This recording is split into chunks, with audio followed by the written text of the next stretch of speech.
That's another problem with society, right? Society wants to hold the key to your confidence in their pocket. They want to say, oh, you know what? I know you feel like you should feel good about yourself and you should feel like you're a king and you're confident, but relax, we'll let you know when.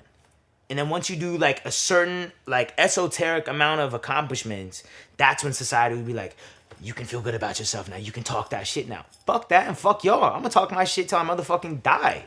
I'm not waiting for y'all to tell me, give me the green light on my own confidence. How you gonna green light my confidence? Y'all are tripping. Yo, shout out to Montreality. It's long overdue. You know what I mean? We're in Montreal at the Oshiega. It's Russ.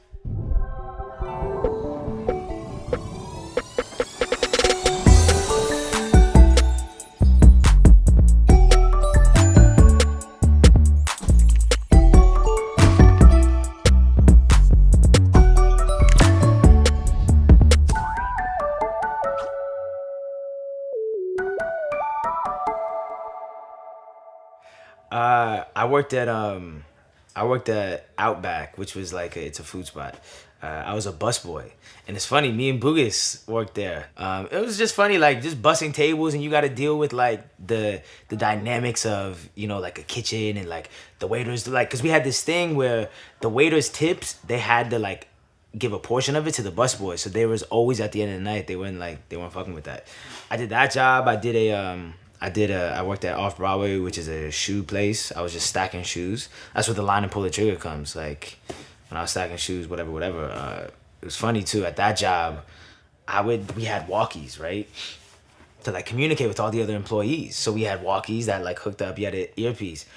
That's when I was smoking heavy and whatever. And like I was 17. It was like that summer job before I was gonna go to college. So I was like, all right, cool. Bro, I used to go up there and I'd like finesse some way to hook up the walkie to my iPod.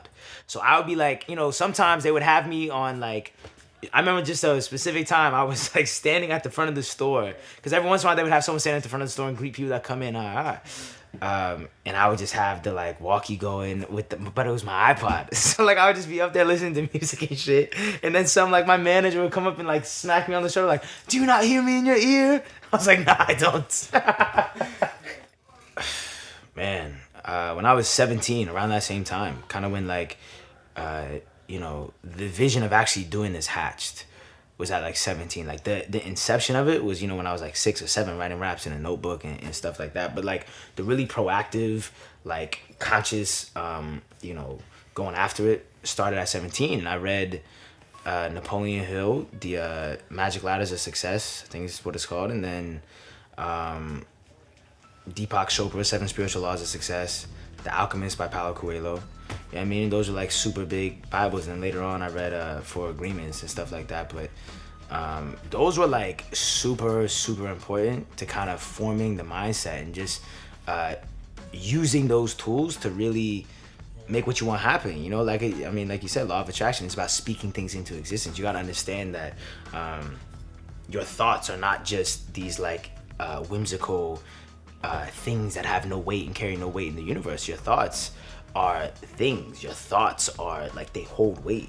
And there's a big pool of energy in the universe that if you connect, everyone's actually connected to it. You know what I'm saying? We're just the universe experiencing ourselves. But when you really like tune into that ideology that, my thoughts do turn into something.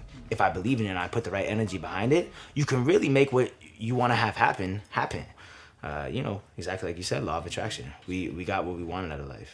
It's our intention. Our intention is everything.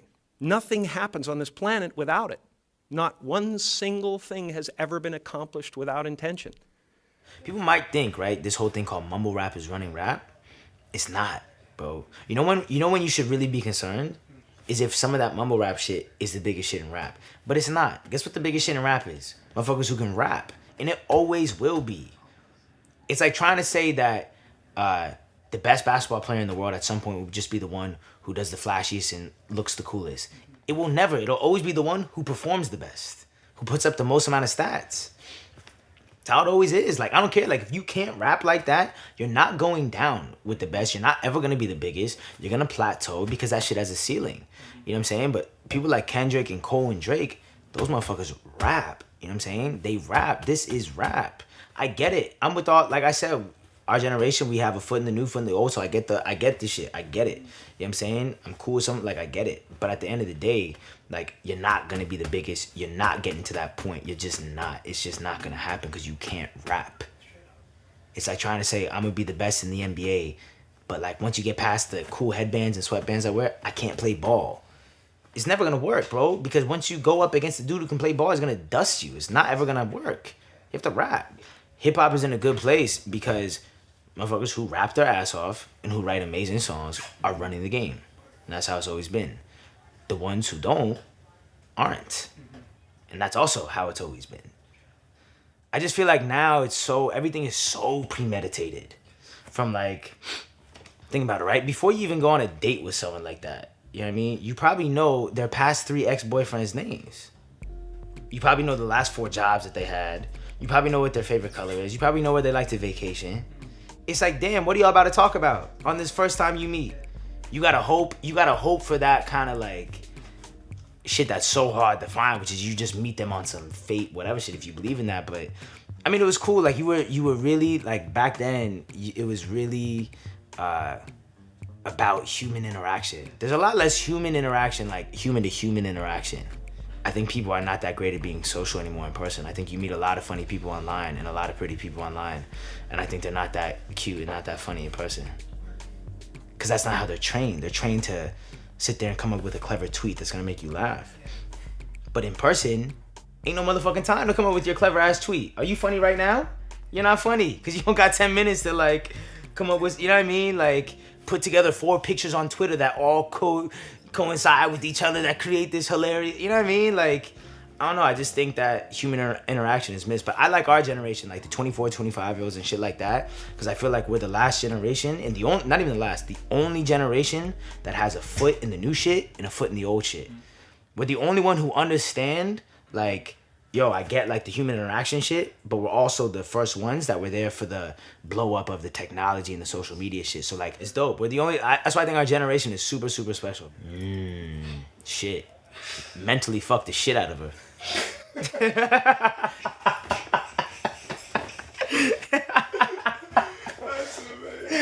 Hey, for real. Motherfuckers want to be doing all this other whatever shit. Cool. You know, the most productive shit you could do with a woman or with anyone in general in life is mentally fuck the shit out of them and put them onto some new wavelengths and new material knowledge-wise so they can use it to make their life better. See, that's the thing. Anyone that's ever been around me, any girl that's ever been around me, they might hate me, they might not fuck with me, whatever the fuck it is, but they will never be able to say that I didn't completely enhance and elevate their mindset. And that's the best thing I could do for you. And that's the most romantic shit I could do for you. What is romantic? I mean, what? You want, like, I laid out flowers and then she got in the tub? Like, what did that do for anyone after the first 5 hours? Like, please. And you're going to get let down. Because if you place love onto a surface value gesture, and if you place trust and worth onto, oh, if he buys me a purse, he loves me. Or if he takes me out, he loves me. If he gets me flowers, he loves me. Cool, you're gonna get let down every time. What you need to look at is the beneath the surface shit. Does he fucking enhance your mindset? Does he help you grow emotionally, mentally, spiritually? No? Then he doesn't fuck with you like that. You know if someone fucks with you? If they fuck with you enough to take the time out to elevate your motherfucking mindset and put you onto some new shit. That was the inception. For me, like, that was the bug that bit me. That got me into everything. Like, I remember watching the Cleaning Out My Closet video when I was like 7. I remember watching 50 come down from the rafter or from the ceiling for the In the Club video. You know what I'm saying? Like, I remember all that when I was like 7 or 6 or 7. And those were the first like rap CDs that I bought and shit. And I remember like that's what it started me writing raps in a notebook. I would go on a mantelpiece and like perform these raps for my brother when I was like 7. And shout out to my parents, because I don't remember them ever being weirded out about that. Because my dad was a really big Eminem fan, so it worked out well. The more into this music shit I get, the more appreciation I even have for 8 Mile, even though that was already one of my favorite movies ever.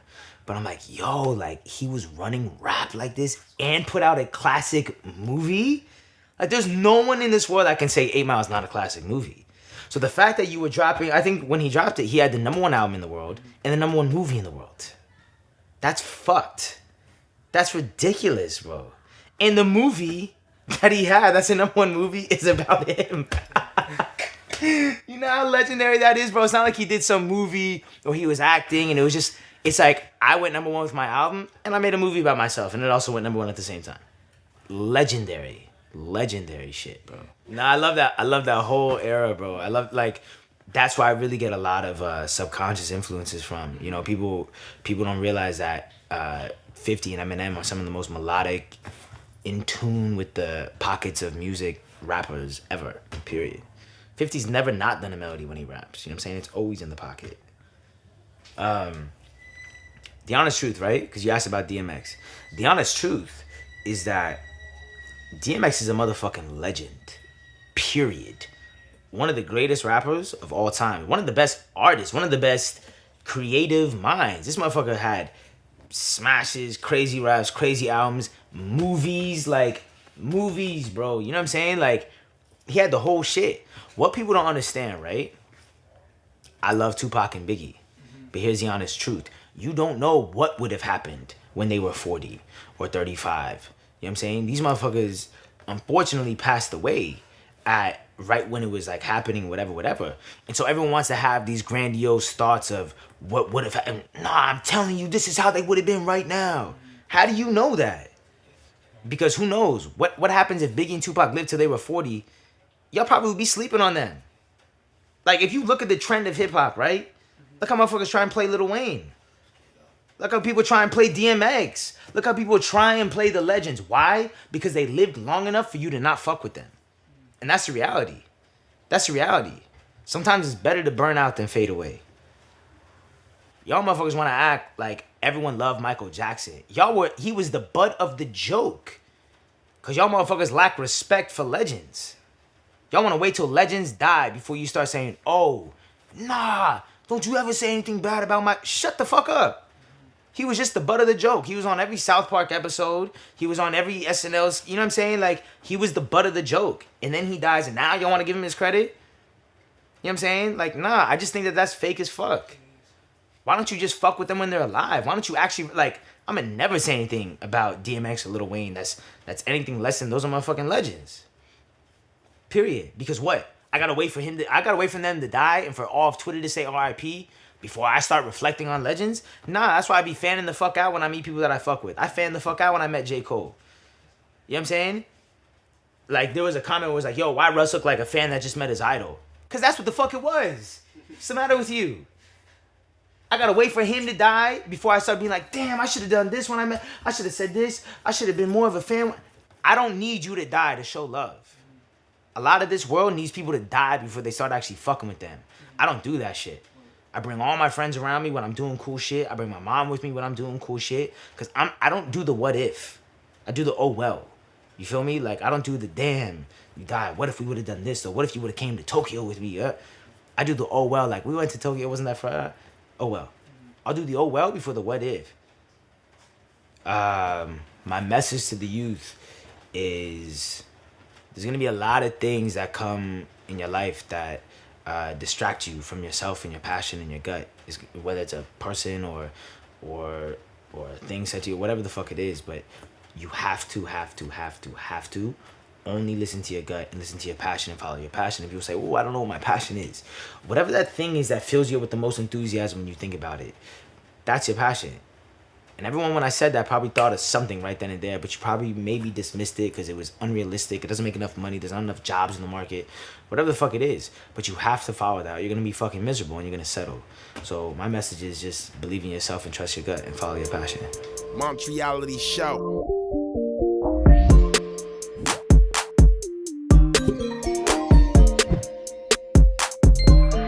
So a lot of people don't know that the law of attraction goes hand in hand with the law of detachment.